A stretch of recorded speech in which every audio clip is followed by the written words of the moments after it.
live at Faidley's in the Lexington Market. We thought we were going to be in the new market. We're still in the original location. Every time I come here, I get a little cheer, and I'm like, this will be the last time I'm ever. And then I keep coming back. We're here all day. If you're listening live, Will is here, and his mom, Damie, who's usually my prime suspect here, to ride shotgun and tell stories and talk about crabs and talk about Nancy and talk about jumbo lump crab cakes and talk about Catonsville and all of those things. She had jury duty in Howard County today, so she sent her offspring, Will, here to hang out with us. We've had visitors from the American Cancer Society, also Almond Fund. Bill McCarthy just walked in from Catholic Charities. We're going to be having him on to talk a little bit. Will, what's going on, man? I smell crab cakes. We got here too early, which is part of our tradition. We always tape here at 9 in the morning, 10 in the morning before it gets crazy in here, because sometimes it can be a little nutty. Very much so. In your mind, when is this going to happen? Like, I know you thought it was going to happen in maybe November, December, but I was over there 3 days ago. It's really coming together. I mean, you'll be in there by St. Patrick's Day. Yes. Not by Valentine's Day. No. Right. Okay. So I gave you a nice little range Somewhere, there. yeah, exactly. And you get an extra day in the month of February this year. That's nice. We had a leap day, right? One extra day. Realistically, I think we're looking at 2.5 to 3 weeks maybe for us to start, really get rolling. I mean, it's going to be a little ramp up time, because we have to get acquainted with all of our new equipment that we're really, really excited for. So you have new what? None of this is going? Kitchen stuff? I think we're taking a refrigerator. So the stove over there that's made every crab cake, the fryer that's made every crab cake, done with those French fries, all of this is gone. We are getting a much needed update. We've got some gorgeous It's nice fryers. when you move into a new house, right? You get a new car, you get a new car smell. All new countertops and the new car smell, exactly. So we're going to be breaking them in, but we have all new we have rationale combi ovens in the back. We got brand new Henny Penny fryers, like really nice top of the line equipment that I'm very, very excited to use, and it'll really be able to make our products sing even more. What's going on in Catonsville? Give me the long form story of that, because I hear more about that. People weren't worried about you moving from here to there because it's 50. I mean, I went over there and got a muffin. It took me. I told Femi Ivandejo, who's coming later today, Super Bowl 35 champion. He texted me this morning. He's like, "I'm confused. It's where the." I'm like, "Well, if you come to the new one, we're 200 paces away. It's literally 200 steps. Not even. 150 steps. You can still see us from the front door. Yeah, I mean, I can see you from here to there. You're just not there yet. You're here. I just didn't want people coming to the wrong spot. But everybody, and Thursday I'll be over at State Fair in Catonsville. Your name's been on that front out there. Our neighbors in Catonsville. Of course, right. I'm having a crab cake over there till you get to town, right? No, I love Evan, Keith, those guys over there, the Beaumont and El Guapo. You want to know a Smaltimore story? Go ahead. Evan is not only my business neighbor, he's my actual neighbor. You live in Evan Brown's neighborhood? Yes. I can throw rocks in his backyard if I wanted to. So Evan, and I've known Evan for years. I love Evan, by the way. And so Evan, when we put this thing together to do the week, people know each other, right? Like the Pappas people know the Costas people real well. They're real close. They're friends forever. And through all of this, like, I knew you knew Evan, or your family knew Evan, because it's a Howard County, Ellicott City, Flood, Catonsville. Oh, absolutely. It's all of that, right? The whole Frederick Road, Baltimore National Pike thing going on over there. But your name came out on the front of it. Fishmonger's daughter said Faidley's. It's been up for a while. I know some of the backstory about it being a wallpaper place and having build out and all that, but you really, that storefront, there was a lot in there to try to turn that into a restaurant, right? Oh, yeah. It was a complete gut of the interior, basically. And there were just layers and layers and layers of wallpaper going back to like the 40s or 50s or whenever it was when they moved in that had to be taken down. A lot of makeshift storage things like shelves, stuff like that. There's actually on the second floor, on the top floor, that we had a old steam oven. And interestingly enough, with this piece, we didn't know what we were looking at. And we actually called the Baltimore Museum of Industry, who sent somebody down, and they were talking about that we've never seen something like this. This might have been the only steam oven in Baltimore at the time. And this What did they steam? They were a bakery. I didn't know that. I didn't know it was a bakery. Used to be, okay. it's like J. Heidelbach and Sons grocery store, which was a really upscale grocery store back in the day. And they were a German bakery. So the Heidelbachs moved into Catonsville after the fires down here in Baltimore. And Mr. Heidelbach was... A century ago. Yeah. And this was in the... Yeah, I think the building was built in like the 20s, I think. It was like 1920 something. And he was deathly afraid of fire. Okay, because he had so many friends that lost everything. So the way this structure is built, it's so interesting because there's no structural wood in the entire place. It is all concrete and steel and fire. Because he was afraid of it burning down. He was afraid of it burning down. Nothing is going to happen in that building. So, but on top of that, build a house of stone that can't burn. Right? Yeah, exactly. Okay. The radiators were all 6 to 8 feet off of the floor. So no cardboard, dry goods, anything that were stored could catch on fire because they were stacked in front of a radiator. The oven was a steam oven, so there's no fire to bake. You know, they were only using steam to do all of their baked goods. What can you steam to make a baked good? I'm thinking like steam, Korean bao. You think like bao or steam buns or something like that. Sticky, no, but I guess this was. I love Korean food, but I don't like those buns. I'm not a baker. Give me some friggin' bread. I love it. Trust me, I love bao. Give me a brioche bun. A brioche, yes, exactly. Well, put some butter in it.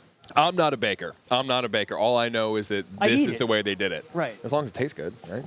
Well, I love German desserts, but I don't know what that's about. You know, I go down the street to the other bakery a couple doors down from where your place is going to be. I love Catonsville. We'll be there Thursday. We'll be at State Fair all day Thursday. We're going to be at Costas and Dundalk on Tuesday. Coco's Wednesday. Friday, we're going to be at Pappas. Right now, we're at Faidley's. We're here till 5. Bring down some canned goods. Bring some lasagna. Wise Markets is also our sponsor in inspiring all this. And really, all this got inspired by your mother, who's doing jury duty, doing her civic service today.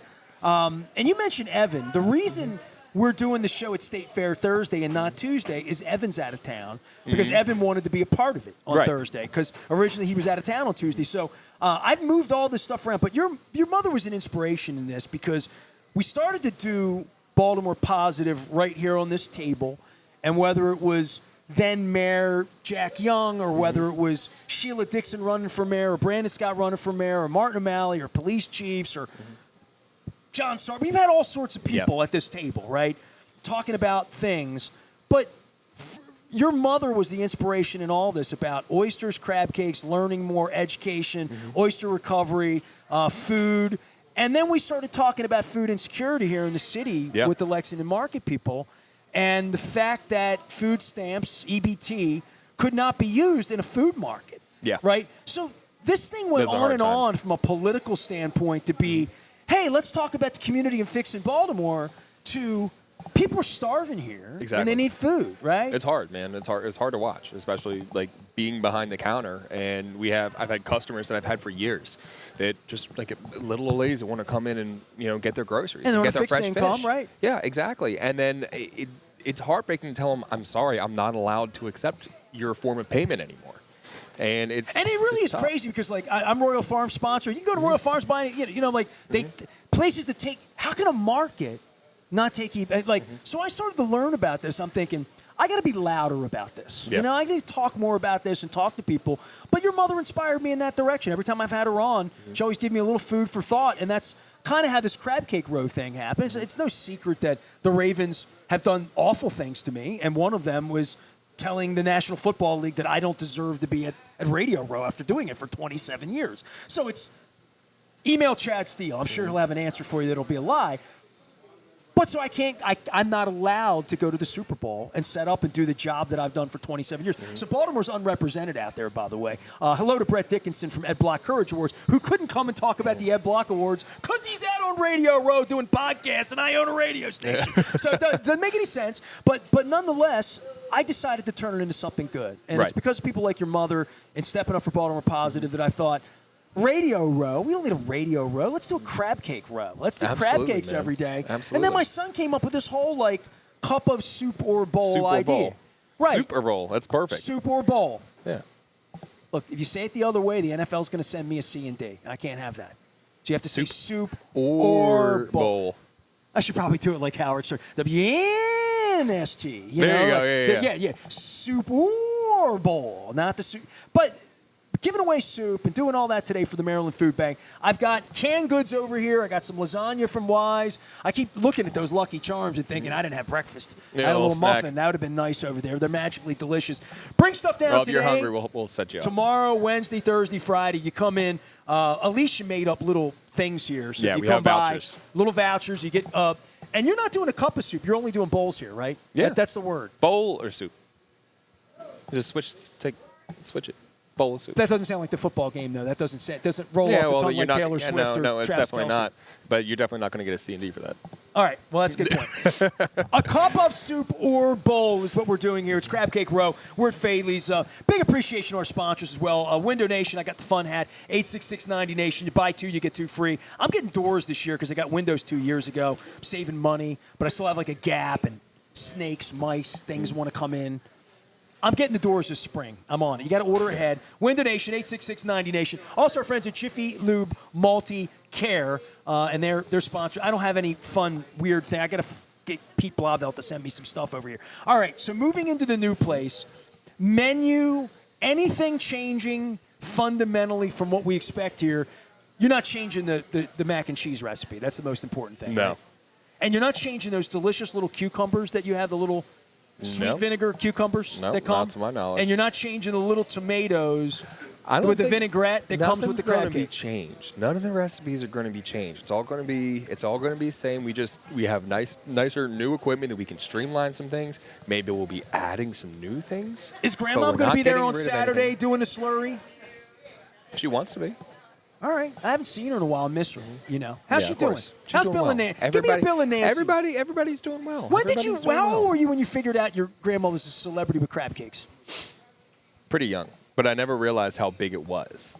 Till you saw it on until I television? got older. Well, it's weird because when you grow up and it's It's your your family business. perceptions altered a little bit. It's like, oh yeah, that's just my grandma, and then you start walking around and you talk to other people and it's like, you're part of the Faidley family. How old are you? How old do you think I am? I think you're 27. How old are you? I'm almost 37. 30. You're my son's age. All right, you're holding up good. Crab cakes you're eating. Not bad. Yeah. So 37. Good diet, You're seafood, 37 oysters. years old. Do you remember the first time you walked into this market as a kid, or you did no? It was just too much a part of the family. Because I wondered if you The first get time we went all into this misty market, about it it's being when I had- closed down. You know what I no, mean? absolutely, there is. Been through a lot here. I started working here when I was 12. So What I'd did they come make you down on do? the holidays. Oh, over at the fish counter. Ship ice over. Yeah, pour no, more ice on the fish? or just wait on customers and weigh up codfish on the scale or weighing up shrimp or I obviously wasn't cutting any What's your fish, but any of favorite the fish? pre-cut fillets.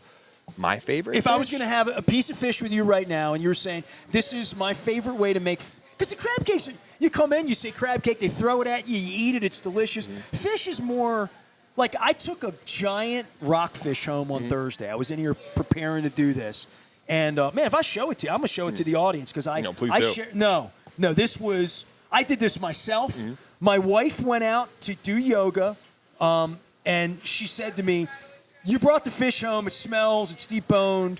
You make it up. And I'm like, well, if I make it, we're going to need lemon, butter, capers, and white wine. We happen to have all those ingredients. So she went out to yoga, and I pulled this fish out. And I was pissed at your mother. I was pissed at myself. I'm like, God, I brought fish home. Now I got to make it. 7:45. I'm doing this crazy thing next week, and I've got all these Bill McCarthy's I'm trying to email, and Brock Yetso, and your mother. We at the old market. I pulled the fish out. She got on a yoga mat at like 7:15. She was going to walk through the door starving at 8:35. It's like 7:45. I'm looking at my cat. I'm looking at the fish. I pulled the fish out. The cat wanted the fish right away. Of course. Cat smelled the fish. Cat's up on my leg. He knows what's good. She. She. And I've got, the fish was this big, so I had 2 fillets, and I'm like, I can't make 4 pounds of fish. I got to other fillets going back in the bags. I pulled it out, and I dried it off, and I did what any good chef would do. I Googled how to make I Googled rockfish, butter, caper, lemon, wine, and a recipe popped up. And it was a beautiful piece of fish, and I love capers. And I said, all right, I'm going to get after this. So I got the fish, and I dusted, and I got stuff out, and I fed the cat, got her away from me a little bit, and I got it at the counter, and I got it all together, and I got it into the pan, and my wife texts me. She's like, I'm on my way home.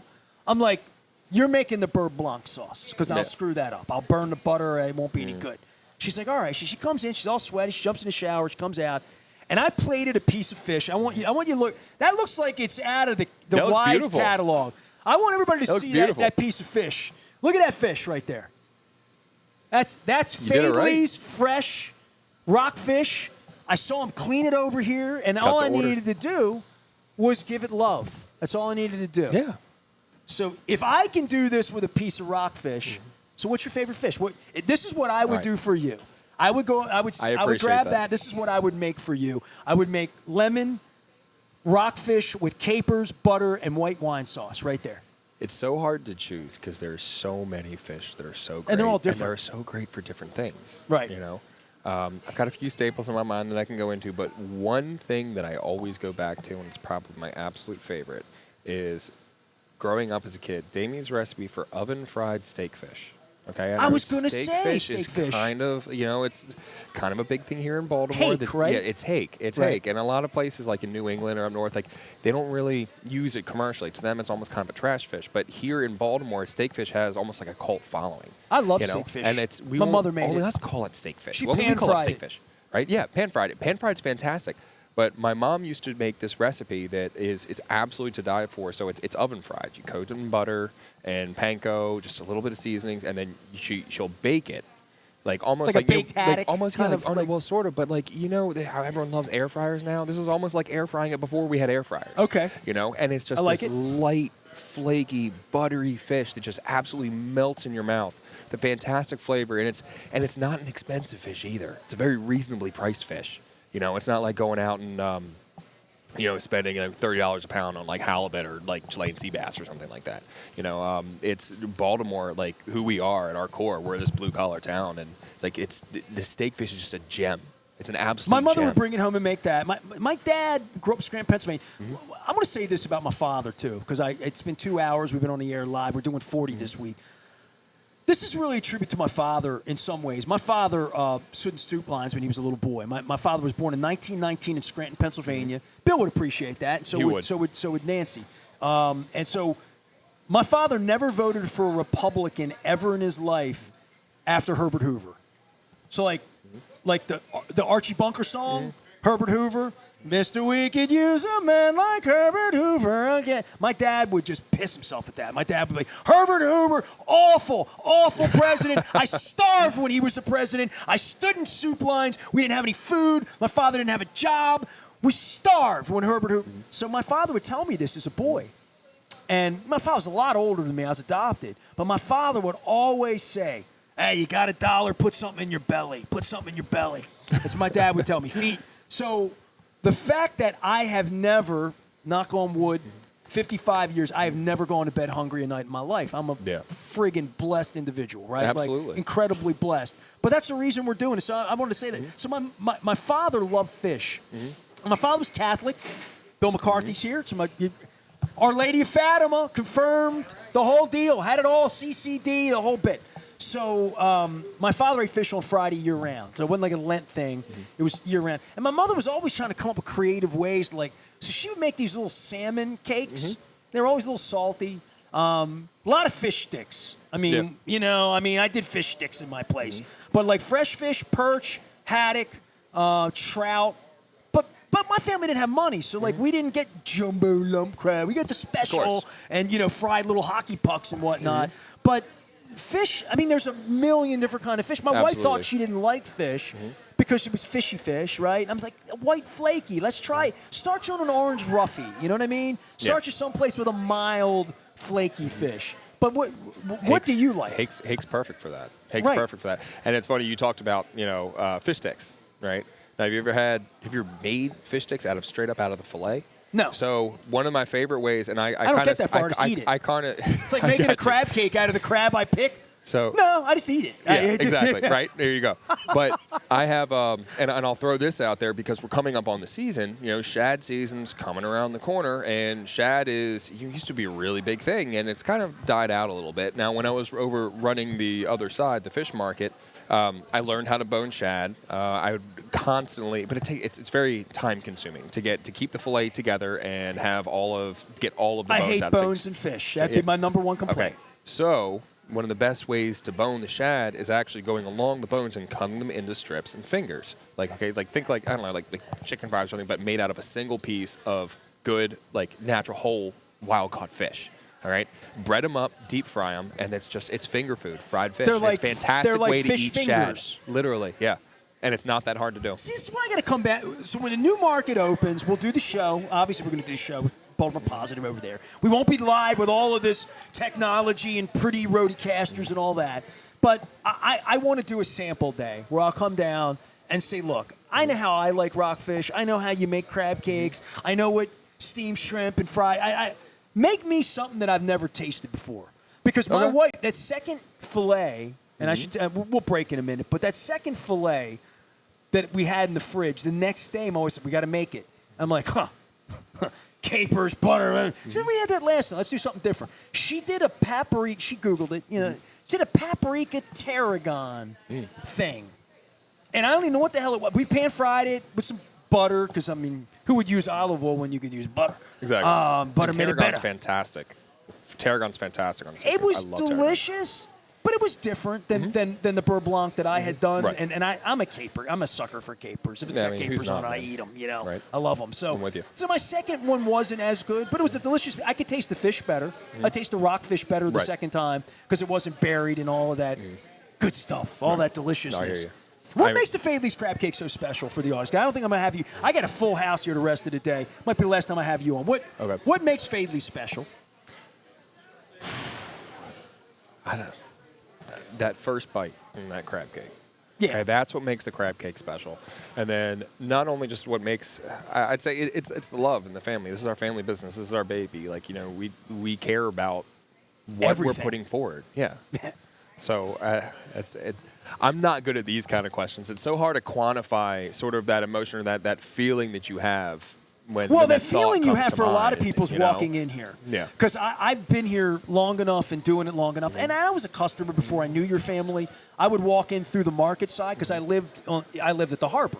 So anytime a tourist would come to Baltimore over 15 years. I mean, we lived from 03 until the year before last downtown. But the 15 years before I knew your family, when my friends would come from Florida, my family would come from New Hampshire, or wherever, and we wanted to get a crab cake, walk to a crab cake. Because, I got places in the suburbs I've done business with Costas for 25 years where we get in the car, we go get crabs over there, right, or something like that. But if somebody's downtown and they're coming for an Oriole game and they're here, this is the only place in town I would get a crab cake in the city. Within where the big buildings are. Right. And I would bring people over here, and I never in my life walked in the Packer Street door. Oh, interesting. In my life, until I started doing the show here, where I load equipment in. I realized there was an entrance here, but it's like, I don't know anything about West Baltimore. I'm an East Baltimore guy. Right. I would always traverse. So my only way of coming through would be come past Park Chicken, past the bakeries, past the Chinese joints, past the fruit stands, everything that was Lexington Market. I would always come in that way. And we would eat here. And when I would sit here, I would watch people come in with suitcases. Because they're landing at the airport. I would see BWI airport taxis, like on a shuttle out here, dropping people off. And people come in.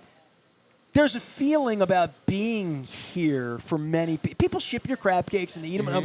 But they ship them because they came in here one time. And they saw your grandparents on the wall. Or a family member came in there and they want to share that experience but with other family that can't come in. But the experience old-fashioned and like, this is, you're going to try 50 feet away, but you can't replicate something that's been here for 200 years in the same way. You can't, but at the same time, it's not like we've always been exactly like this. I mean, the market's been through, and Faidley's has been through other renditions of Faidley's. This is just what we all remember.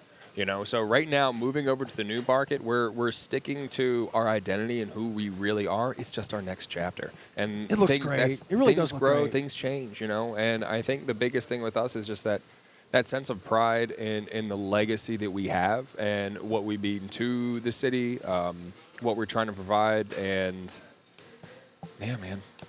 I got to take a break. All right. Sounds good. Will's here. He is a part of the family, the Faidley's family. He is a Han, not a Divine, but their whole family is Divine. And this Divine location will be moving about 128 steps, I think, to the south of here into the new market. I went over there and grabbed the muffin this morning. Our friends at the Maryland Lottery put us out on the road doing the Crab Cake Tour. It is Crab Cake Row. It is a cup of soup or bowl. Come down, you bring canned goods, you get a cup of soup or bowl for free, and that's all week long. Costas tomorrow, Coco's on Wednesday. Thursday will be at State Fair next to the new Fishmonger's Daughter on the 21228. And then Friday will be up north at Pappas and Cockeysville.